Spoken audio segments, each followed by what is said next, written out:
Marlene was 62 when she first noticed it. A kind of silence. Not in her home, but inside her body.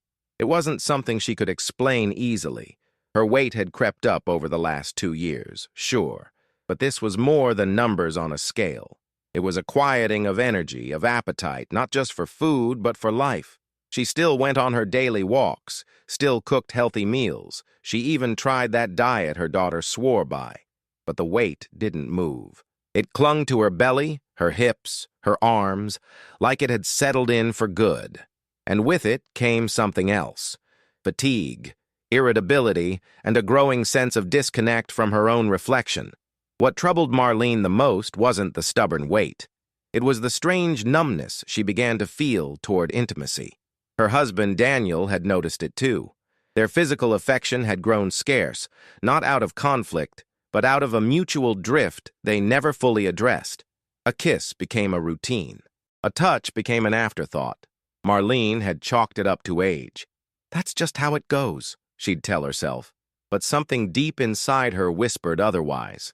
It wasn't until a routine checkup that a new doctor, one she hadn't seen before, looked up from her chart and asked a question she didn't expect. "How's your libido these days?" Marlene blinked, caught off guard. No doctor had ever asked her that, not since her 40s. She gave a half laugh. "I don't know. Quiet, I guess." The doctor nodded. "And has your weight been harder to manage?" Her eyes widened. "Yes, I've been trying everything." "That's not uncommon," the doctor said gently. "Especially when intimacy fades. It's more connected than most people realize." That conversation stayed with Marlene long after she left the office.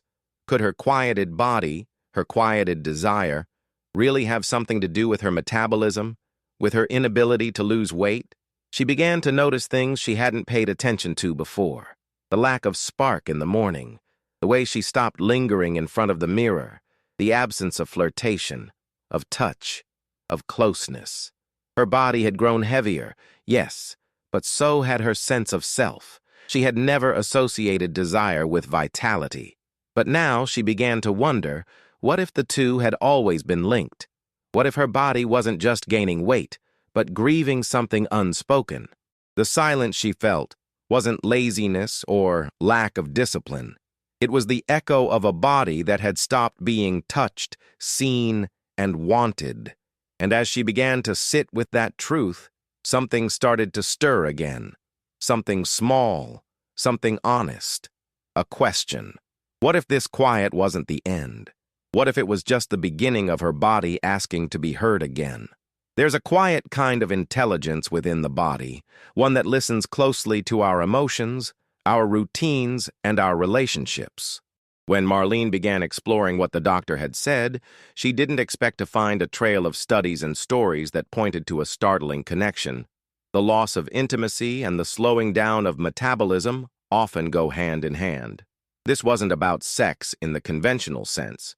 It was about a broader form of closeness, hormonal, emotional, and neurological.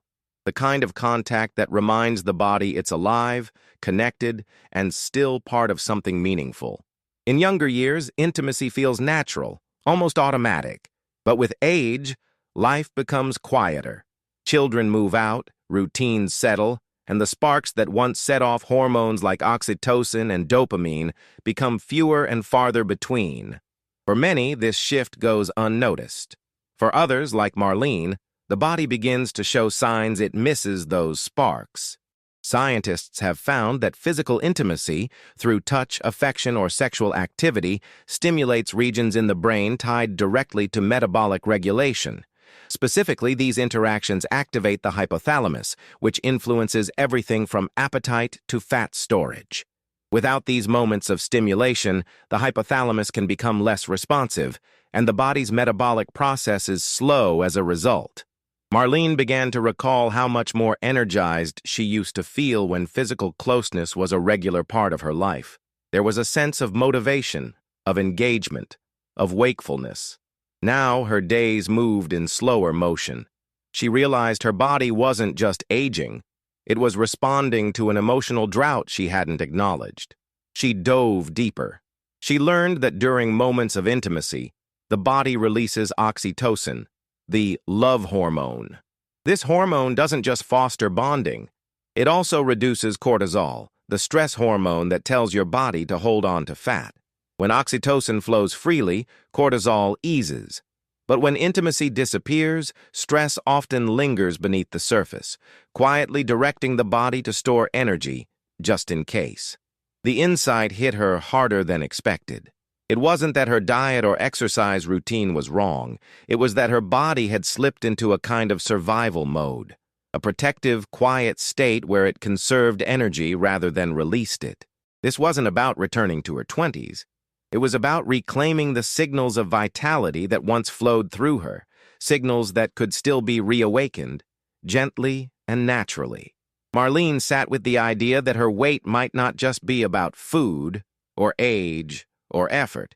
Maybe it was about forgotten chemistry, the kind that still lived in her, waiting to be stirred again, not by force, but by connection.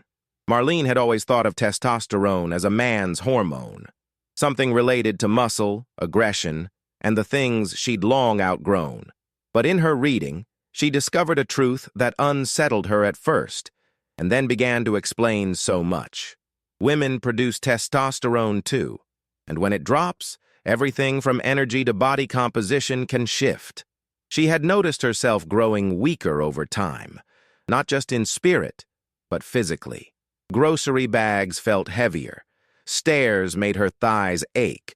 Her once toned arms now felt soft and unfamiliar. These changes seemed inevitable, until she learned that physical touch and emotional closeness could influence her testosterone levels more than she imagined. In women, testosterone plays a key role in maintaining lean muscle, metabolic activity, and even mental clarity. While estrogen tends to take the spotlight in menopause discussions, testosterone is the quiet driver that keeps the engine running, especially when it comes to burning fat and building strength. What surprised Marlene most was the discovery that regular touch, especially when affectionate or sensual, stimulates testosterone production. Not only during sexual activity, but even through hand-holding, cuddling, and skin-to-skin contact. These moments send subtle signals to the brain. I'm here, I'm safe, I'm wanted. In response, the body feels confident enough to stay metabolically active. Without that stimulus, testosterone can drop further, and with that drop comes muscle loss, reduced stamina, and, inevitably, fat gain, particularly around the midsection. The body isn't just slowing down with age, it's reacting to a lack of activation, a lack of presence. Marlene began to reflect on how often she brushed off Daniel's hand when he reached for hers at night, how many mornings passed without even a kiss. Not because she didn't love him, but because somewhere along the way, they had both decided, without words, that that part of life was over. But what if it wasn't over? What if those little gestures could mean more than just affection? What if they were biological cues, small acts that told her body, "You're still in the game"? She began with something simple, a longer hug in the kitchen, a hand on Daniel's shoulder when he made her laugh. The first few times felt awkward, even forced, but slowly she noticed something changing, not just in her mood, but in how her body responded. A tiny burst of energy here, a flicker of confidence there. It wasn't a miracle. It was a reawakening, a gentle remembering of what it felt like to be touched, to be wanted, to be seen. Have you noticed this shift in your own body after 60? Let me know in the comments. Sometimes, change begins with nothing more than the return of a single hand held, warm, familiar, and full of hormones the body has been craving in silence. There's a mode the body enters when it senses something's missing, not just food, or sleep, or exercise, but connection. A mode designed for survival, not vitality. Marlene learned this the hard way. It started subtly. She wasn't eating more. In fact, some days she ate less than she had in her 50s. But her waist kept thickening, and the number on the scale inched upward like it had a will of its own. It didn't make sense, until she came across a term that reframed everything: emotional metabolic conservation. The phrase sounded technical, but its meaning was deeply human. When the body experiences chronic emotional absence, like the absence of intimacy, of joy, of stimulation, it interprets it as a threat, a form of stress. And stress, even the quiet kind, flips a biological switch: store energy, store fat. This isn't the loud stress of panic or crisis. It's the low hum of disconnection. The long days without laughter, the evenings without touch, the growing space in the bed that once held warmth and presence. To the body, this absence is interpreted as, something's wrong, be careful, hold on to resources. Marlene realized she had unknowingly entered this hidden mode. Her body, far from being lazy or defiant, was trying to protect her. It sensed a lack of emotional fuel, so it conserved physical energy. The result was fat storage, especially in the belly area, which is most responsive to cortisol and stress signals. She had spent months blaming herself, thinking she wasn't trying hard enough. But the truth was more compassionate and more complicated. Her body wasn't punishing her. It was waiting for permission to feel safe again. Safety, she learned, doesn't come from strict diets or punishing workouts. It comes from feeling connected, from reintroducing moments that tell the nervous system, you're not alone, you're not in danger, you're still alive, still part of something. The body is always listening. It listens when we rush, when we isolate, when we stop laughing or letting ourselves be close to someone.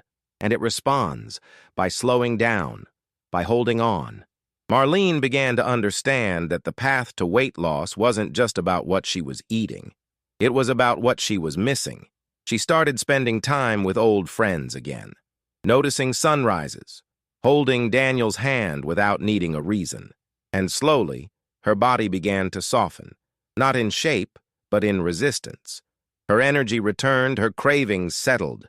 The scale still moved slowly, but it was no longer the enemy. It was simply following her lead. What she thought was stubborn fat was, in truth, a message, a call from within. I need to feel again. And that message, once heard, changed everything. Marlene had always heard about hormones like insulin and estrogen when it came to weight, but no one had ever mentioned oxytocin, the so-called love hormone. It sounded sweet, almost trivial. But as she read more, she realized this single chemical might have been the quiet key to her stalled progress all along. Oxytocin is produced during moments of deep connection, during hugs, laughter, touch, and yes, intimacy. It signals safety to the brain, it calms the heart rate, it softens the edges of stress. But more importantly, it creates a biological environment that encourages the body to release fat instead of store it. When pleasure disappears from daily life, oxytocin drops. And when oxytocin drops, cortisol, the stress hormone, has room to take over. That shift may seem small, but it changes everything. Cortisol tells your body to protect itself. Oxytocin tells it to relax, release, trust. Marlene began to notice how often she substituted food for connection. A piece of dark chocolate instead of a warm conversation. A glass of wine instead of a long embrace. These weren't habits, they were signals. Her body craved oxytocin, but all she had nearby was sugar, salt, or screens. She remembered a study she read. Women over 60 who engaged in regular affectionate contact, not necessarily sex, but consistent physical closeness, showed significantly lower cortisol levels. They also reported easier weight management, better sleep, and fewer cravings. It wasn't magic, it was chemistry. Without oxytocin, the body becomes hypervigilant. Every calorie is stored. Every effort feels heavier. And because most of this happens invisibly, it's easy to blame ourselves. We think we're failing when in truth our bodies are protecting us from a world that feels less warm, less safe, less loving. Marlene started inviting more of these moments back in. A slow, affectionate stretch in the morning, calling her granddaughter to hear her voice. Sitting close to Daniel on the couch, shoulder to shoulder, letting silence be enough. Little by little, she felt something shifting, not just in her weight, but in her will to care again. She stopped punishing her body for gaining weight. She started thanking it for trying so hard to protect her, and as that relationship softened, so did the fight. Her hunger became less frantic. Her need to snack late at night disappeared. The deep fatigue that had shadowed her days began to lift. This wasn't a story about eating less or moving more. It was a story about remembering what the body needs in order to feel safe, letting go. And sometimes, that starts not with a diet, but with a touch. Marlene had done everything by the book. She had trimmed her meals, counted her steps, even swapped her evening bread for steamed vegetables. But the numbers didn't budge. Not on the scale, not on her tape measure, not in the way her clothes fit. It was like her body had gone deaf to effort, and she wasn't alone. Her friends at the community center echoed the same frustration. I eat like a bird and I still gain. Walking every morning hasn't helped at all. Behind their smiles was the same quiet confusion. They were doing everything they'd been told, yet their bodies felt stuck. But what no one told them was this: diets built on willpower alone collapse when the emotional circuitry of the body is shut down. Without connection, emotional, physical, sensual, the body doesn't feel safe enough to change. It stays in lockdown mode, preserving fat as protection. When Marlene revisited the doctor who'd first raised the intimacy question, he said something she wouldn't forget. Metabolism doesn't just burn calories, it listens. It responds to emotion, to safety, to touch. If your body doesn't feel alive, it won't act alive. That truth struck a deep chord. She began to realize her weight wasn't the problem. It was the symptom. The root was disconnection, from her partner, from her own body, from the quiet pleasures that once brought her joy. She remembered the early days with Daniel, the soft laughter before bed, the hand brushing her back in the kitchen, the silly games they played in the grocery store. That version of her felt light, not just physically, but emotionally. It was time to bring her back. So Marlene didn't start a new diet. She started a new ritual. Every evening before dinner, she and Daniel sat together. No phones, no TV, just hands held, knees touching, 5 minutes of being present. At first, it felt small, but within a week, she noticed her hunger shifting. It wasn't as sharp. Her cravings felt less demanding. Then something else changed. She began to move with more ease. Her morning walks felt less like chores and more like invitations. She wasn't dragging her body through discipline. She was walking with it, like an old friend reunited. The scale began to move, slowly, gently. But it wasn't the number that mattered. It was the message. Her body had been waiting, not for another rule or restriction, but for warmth, for joy, for the chemistry of connection that tells the body, it's okay to let go now. Without that missing piece, even the best diet is like trying to light a fire without a spark. Marlene had found her spark again, not in a food journal, but in the quiet return of closeness. And that changed everything. There are moments when the heaviest thing we carry isn't on our hips or under our arms. It's in our chest. Marlene didn't realize this at first. Her focus had been on her belly, her arms, the slow but steady spread of weight she couldn't control. But when she stopped looking only at the mirror and started looking inward, something far deeper began to surface. She remembered a night, not long ago, when she stood at the bathroom sink brushing her teeth beside Daniel. They used to joke, tease, share a glance. That night, they stood like strangers in parallel silence. And it struck her. When was the last time she had felt wanted? When had she last felt seen, desired? Not just by Daniel, but by herself. That loneliness doesn't show up in a blood test, but it creeps into daily life, into the second helping of dinner, taken without hunger, into the late-night snack that isn't about appetite, but about filling an ache, into the constant fatigue that makes movement feel heavier than it should. This is emotional weight. It's real. It's not imagined or dramatic. It's the weight of being overlooked, underestimated, undertouched. And over time, it settles into the body, just like fat. Marlene realized she had been grieving things she hadn't even named. Her youthful body, the rhythm of affection in her marriage, the unspoken loss of vitality that came so gradually, she barely noticed it fading. But grief doesn't disappear just because we ignore it. It finds places to live, sometimes in the softness of our thighs, Sometimes in the tightness of our waistband, sometimes in the foods we choose when what we really want is to feel something else entirely. The more Marlene reflected, the more she understood. The weight she carried wasn't just made of calories, it was made of years, of unmet needs, of unspoken desires, of parts of herself she had slowly put away. This realization didn't bring shame, it brought compassion. She stopped asking, "What's wrong with me?" and started asking, "What have I been carrying?"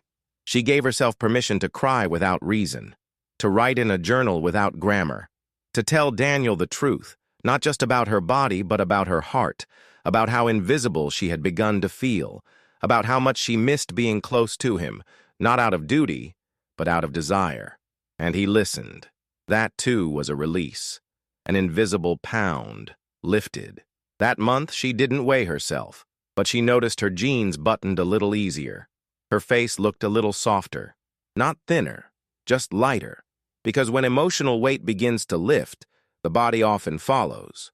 Not out of punishment, but out of relief. Marlene used to think transformation had to be dramatic. She imagined it would come from a strict regimen, a breakthrough diet, or some intense routine that demanded everything at once. But what she discovered next felt almost too simple to believe. Small, consistent acts of affection were reawakening her body in ways no exercise plan ever had. It began with one quiet morning. She was making tea when Daniel came up behind her and placed a soft kiss on the back of her neck. It wasn't planned. It wasn't part of some agreement. It was just a moment. But her body reacted like it had been waiting for that spark. Her breath caught. Her skin tingled. And for a second, she felt awake, not just mentally, but biologically. That night, she did some reading and found something remarkable. Human touch, even non-sexual, triggers a cascade of chemical reactions: dopamine, oxytocin, serotonin. Together, they lower cortisol and activate parts of the brain involved in energy balance, motivation, and even fat metabolism. The body, in response to touch, shifts from defense to release. Marlene had unknowingly begun to create a hormonal environment of safety, and in that safety, her body felt ready to let go. She and Daniel started adding little rituals to their day. A full-body hug in the morning, 20 seconds, heart to heart, a touch on the arm when passing in the hallway, sitting closer on the couch, knees touching, no screens between them. Each of these acts might seem trivial, but inside the body they sent powerful messages. You are not alone. You are cared for. You are safe. And when the body feels safe, it doesn't cling. Marlene began to notice something new. Her sleep improved. She didn't toss and turn as much. Her cravings for late-night snacks faded. She found herself laughing more, sighing less. Even her digestion improved, something she hadn't connected to her emotional state until it eased without warning. It wasn't about sex. It was about presence, about remembering that the body responds to tenderness as much as it does to food or exercise. Maybe more. She once read that the skin is the largest organ of the body. She now believed it was also one of the most starved, and in feeding it with simple, human affection, she had begun to heal something far deeper than fat cells. The best part? It felt good. It wasn't a burden. It was a pleasure. And in that pleasure, her body found a rhythm it had been missing for years. She didn't need to earn the right to feel loved by changing her body. She needed to feel loved so her body could change. Marlene stood in front of the mirror one evening, not to criticize or pinch or measure, but just to look, really look. Her reflection hadn't changed drastically. Her arms were still softer than they used to be. Her stomach still carried years of stories. But something felt different. Her posture, her eyes, the way she allowed herself to stand without apology. For the first time in a long while, she didn't feel invisible. The world had subtly taught her that desire had an expiration date, that after a certain age, words like sensual or beautiful or wanted were meant for younger women. So she had filed them away, quietly, not out of shame, but out of resignation. But now she knew better. Her body hadn't stopped responding. It had just gone quiet, waiting for permission to feel again. Not to perform, not to impress, but to awaken. She remembered the early signs, how easily she used to blush at Daniel's compliments. The spontaneous dance in the kitchen, the thrill of slipping into a new dress. Those moments hadn't disappeared. They'd been buried under routines, under caregiving, under the long stretch of time that told her needs were secondary. But those needs hadn't vanished.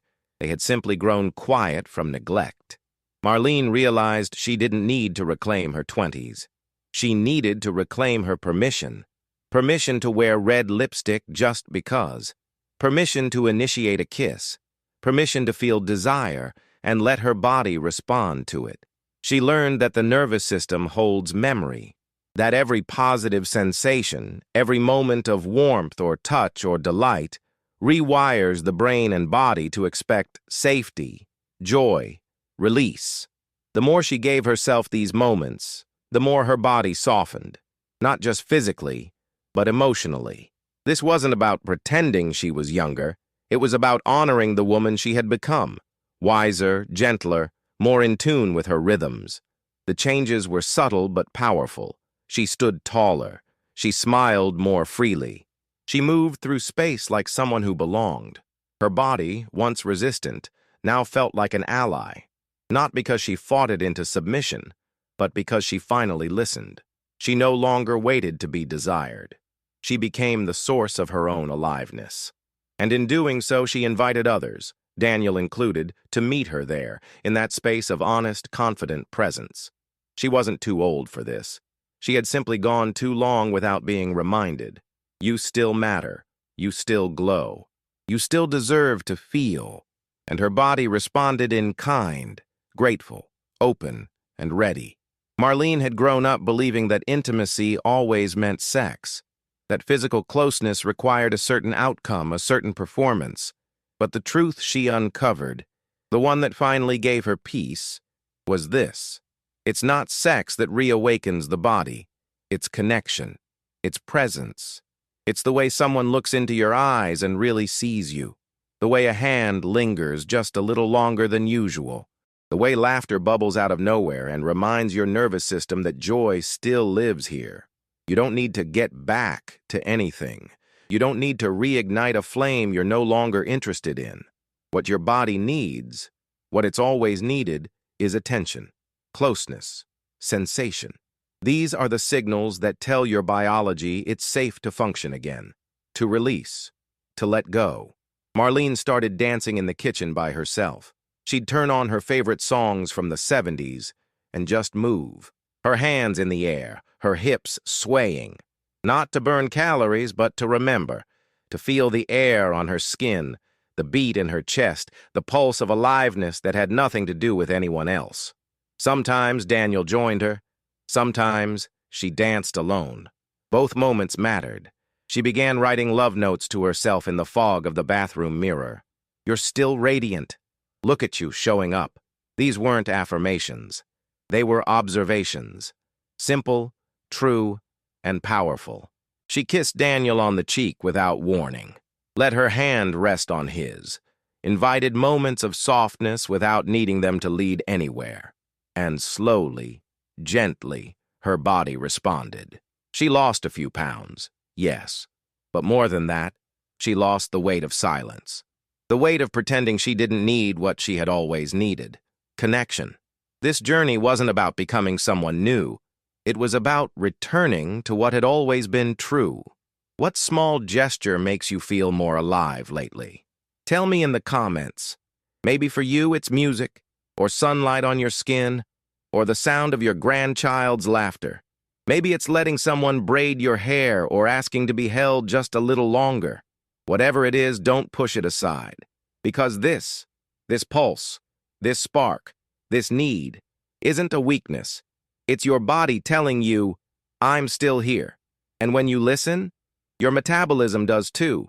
Your hormones shift, your hunger changes, your energy returns. You don't need to chase youth. You just need to return to feeling. And in that return, everything begins to move again. Not because you forced it, but because you remembered how.